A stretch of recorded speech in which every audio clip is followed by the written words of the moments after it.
नमस्कार दोस्तों, हरे कृष्णा, राधे राधे। व्रत विधि उपाय में सभी लोगों का स्वागत करती हूँ। दोस्तों, आज की वीडियो बहुत इम्पोर्टेंट है। आज है अगहन महीने की शुक्ल पक्ष की एकादशी, मोक्षदा एकादशी की पूजा विधि के बारे में आज की वीडियो हमने सजाया है। तो आज जो वीडियो है इसमें आपको पता चलेगा कि मोक्षदा एकादशी के दिन हमें घर पर बिल्कुल सरल तरीके से हम पूजा कैसे कर सकते हैं। नाम से ही पता चल रहा है कि मोक्ष प्रदान करने वाली एकादशी है। व्रतधारी को मोक्ष प्रदान करते हैं, साथ साथ में उनके पूर्वज के लिए भी मोक्ष प्रदान करने वाली एकादशी इनको माना गया है। इसीलिए इस एकादशी व्रत को हमें जरूर धारण करना चाहिए। और अगर आप धारण नहीं भी करते हैं कोई बात नहीं, कम से कम आपको पूजन जरूर करना चाहिए। एकादशी के दिन हम ज़्यादा से ज़्यादा पीला चीज़ों का यूज़ करते हैं। पीला वस्त्र, पीला भोग, पीला जो आसन लगाया है, हर चीज़, क्योंकि भगवान श्री विष्णु नारायण की पूजा होती है और उनको पीला कलर बहुत पसंद आता है। ठीक है, तो एक जगह पे जहाँ पे भी आप पूजन करेंगे, अपनी मंदिर में या चौकी लगा के कहीं पे भी, उस जगह को शुद्ध कर लीजिए, हल्दी से थोड़ी सी लिप लीजिए और फिर एक पीला वस्त्र बिछा के चौकी तैयार कर लीजिए। इसके बाद देखिए, एकादशी के दिन चावल का व्यवहार नहीं होता है। मैंने हमारे सारे वीडियो में आपको बताया है। तो हमने यहाँ पे तिल का आसन लगाया है। एक आसन हमने लगाया दीपक के लिए, एक आसन माता लक्ष्मी सहित भगवान श्री विष्णु नारायण को बैठाने के लिए और एक हमारे बाल गोपाल के लिए। सर्वप्रथम हम किसी भी पूजा में दीपक का स्थापना करते हैं। तो आप चाहे तो घी का दीपक प्रज्वलित कर सकते हैं, तेल का दीपक प्रज्वलित कर सकते हैं। ओम विष्णु ओम विष्णु ओम विष्णु ऐसे करके विष्णु जी के नाम लेते हुए आप दीपक को प्रज्वलित कर लीजिए। दीपक को आह्वान करें, दीपक की थोड़ी सी पूजन कर ले और दीपक को साक्षी मानकर हम आगे की पूजा करेंगे। इसके बाद देखिए, जगह को शुद्ध करने के लिए हम धूप भी प्रज्वलित कर लेंगे और थोड़ी सी जहाँ पे हम पूजा करेंगे उस जगह को धूप दीप दिखा के जगह का शुद्धिकरण कर लेंगे। ओम विष्णु ओम विष्णु ओम विष्णु, इस तरह से देखिए भगवान श्री विष्णु जी के नाम लेते हुए हम जगह का शुद्धिकरण कर लेते हैं। इसके बाद देखिए, हमने एक कांसा का थाला लिया है। तो ये जो है, ये कोई भी एक स्नान पात्र जिसमें आप भगवान को स्नान कराते हैं उस थाल को आप ले लीजिए। अगर आपके पास मूर्ति है तो स्नान कराना अनिवार्य होता है। अगर आपके पास फ़ोटो है तो आप स्नान नहीं भी कराते हैं, तो मतलब फ़ोटो में तो स्नान नहीं होता है, उसमें खाली कपड़े से आप पोंछ दीजिए, अच्छे से साफ़ कर लीजिए। लेकिन अगर आपके पास मूर्ति सेवा यानी कि विग्रह है तो आप उनकी ज़रूर सेवा करें इसी तरह से। तो ये है हमारे छोटे से नन्हा मुन्ना बाल गोपाल। और इस महीने में भगवान श्री कृष्ण की बाल स्वरूप लड्डू गोपाल जी की विशेष पूजा अर्चना की जाती है, विशेष सेवा होता है। तो आप बाल गोपाल के सेवा इस समय जरूर करें। और एकादशी, द्वादशी, इस तरह का जो भी पूजन होते हैं, पूर्णिमा, इन सभी पूजन में बाल गोपाल को शामिल करें। ओम भगवते वासुदेवाय नमो नमः। ओम भगवते वासुदेवाय नमो नमः। ओम भगवते वासुदेवाय नमो नमः। ओम माँ लक्ष्मी नमो नमः। माता लक्ष्मी नमो नमः। माँ लक्ष्मी नमो नमः। ओम भगवान श्री हरि विष्णु नारायण नमो नमः। ओम श्री हरि विष्णु नारायण नमो नमः। इस तरह से देखिए, छोटे छोटे जो भी मंत्र आपको आता है उस मंत्र को बोलते हुए भगवान को स्नान करा दे। जब भी आप पूजा करेंगे थोड़ी सी माहौल शांत होना चाहिए। चिल्लम चिल्ली में पूजा करने से मन बहुत विक्षिप्त हो जाता है और इधर उधर मन भागने लगता है। तो इसीलिए शांत परिवेश में जब हम पूजा करते हैं ना, तो उसका फल कहीं ज़्यादा अच्छा होता है। ठीक है, और एकादशी के नियम तो मैंने आपको कई बार बता के रखा है सभी लोगों को, और जिसमें खाना पीना किस तरह से होना चाहिए सभी चीज़ें आपको पता है। तो अभी देखिए, ठंडे के समय चल रहा है तो आपका बाल गोपाल का सेवा ठंडे के हिसाब से होना चाहिए। हमने भगवान को पीला ड्रेस पहना दिया है, उलन, जिससे कि भगवान को ठंडा नहीं लगेगा। और इसके बाद हम बाल गोपाल को अपने आसन में विराजमान कर दिया है। और इसके बाद हम भगवान श्री विष्णु नारायण के साथ साथ भगवान माता लक्ष्मी को भी विराजमान कर देंगे। एकादशी की पूजा में अगर आपके पास भगवान लक्ष्मी नारायण जी की फ़ोटो या तस्वीर या मूर्ति नहीं है तो आप भगवान श्री कृष्ण की किसी भी स्वरूप, चाहे शालिग्राम जी है, चाहे राधा माधव जी है, चाहे लड्डू गोपाल है, बाल राधा रानी है, उनकी पूजन इस दिन कर सकते हैं। ओम बाल गोपालाय नमो नमः। ओम बाल गोपालाय नमो नमः। ओम बाल गोपालाय नमो नमः। ओम श्री कृष्ण श्री विष्णु नमो नमः। ओम श्री विष्णु नमो नमः। श्री विष्णु नमो नमः। इस तरह से आप चंदन का टीका भगवान को अर्पण करें।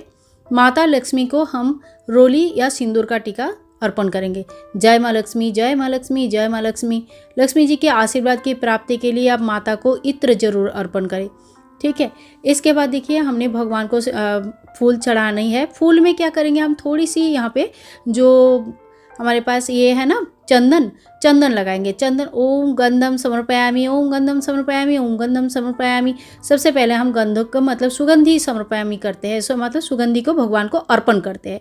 इसके बाद ओम धूपम समर्पयामि, ओम धूपम समर्पयामि, ओम धूपम समर्पयामि। भगवान को हम धूप दिखाएंगे।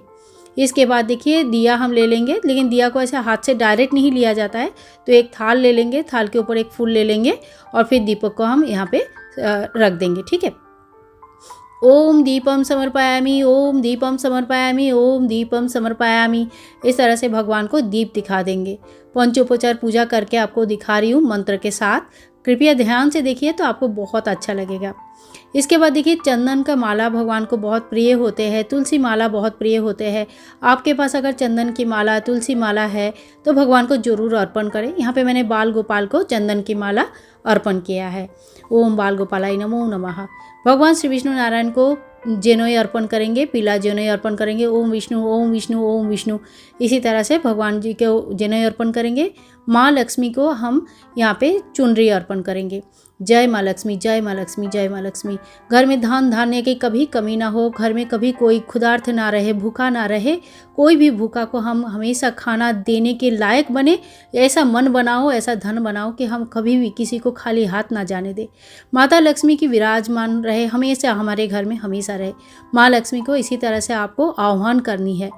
और इसके बाद देखिए भगवान श्री विष्णु को पीला फूल बहुत प्रिय होता है। इस दिन आप ज़्यादा से ज़्यादा पीला रंग का व्यवहार करें और ओम विष्णु ओम विष्णु ओम विष्णु ओम विष्णु ऐसे बोलते हुए भगवान श्री विष्णु नारायण को और बाल गोपाल को हम पीला फूल चढ़ाएंगे।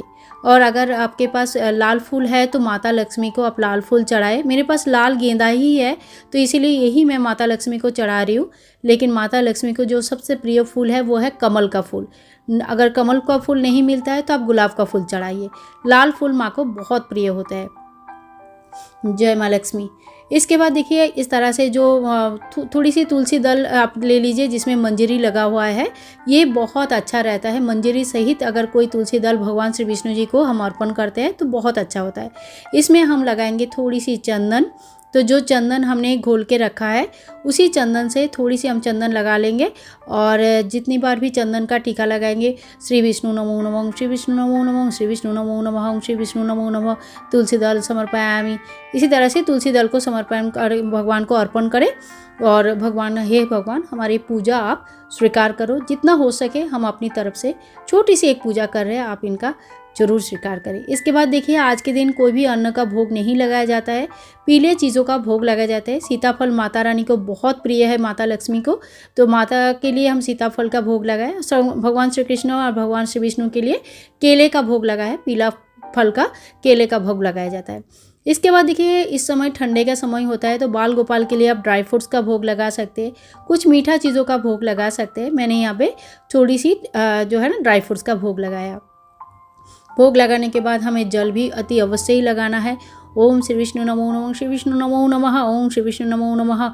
इस तरह से हम तुलसी दल युक्त थोड़ी सी जल जो है ना एक लोटा में भगवान के लिए यहाँ पे रख देंगे। हे भगवान आओ भोग लगाओ।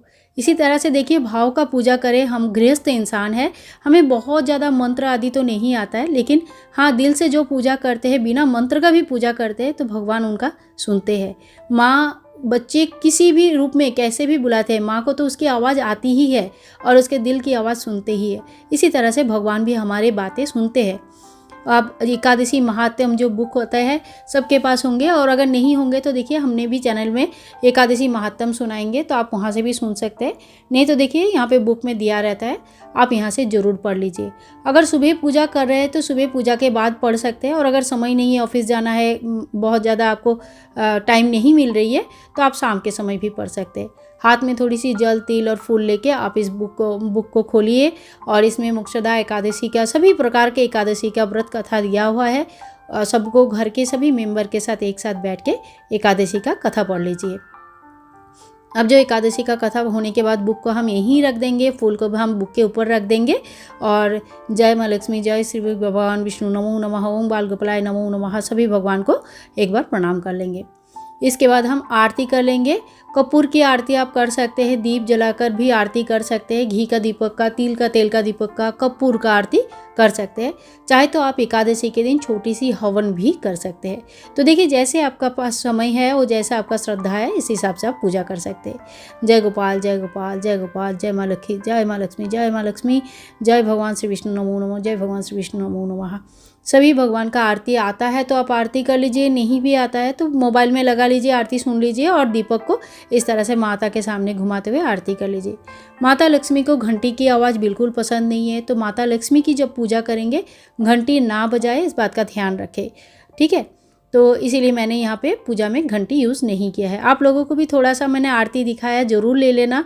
छोटी सी पूजा मैंने भी किया आप लोगों के लिए, तो आप आरती भी ले लीजिए। भगवान श्री विष्णु की कृपा आप सभी के ऊपर हमेशा ही रहे। तो देखिए इसी तरह से ना मैंने जो है ना पूजन कर लिया है। आरती होने के बाद थोड़ा सा जल ले लीजिए और 3 बार इस तरह से घुमा के आचमन कर लीजिए।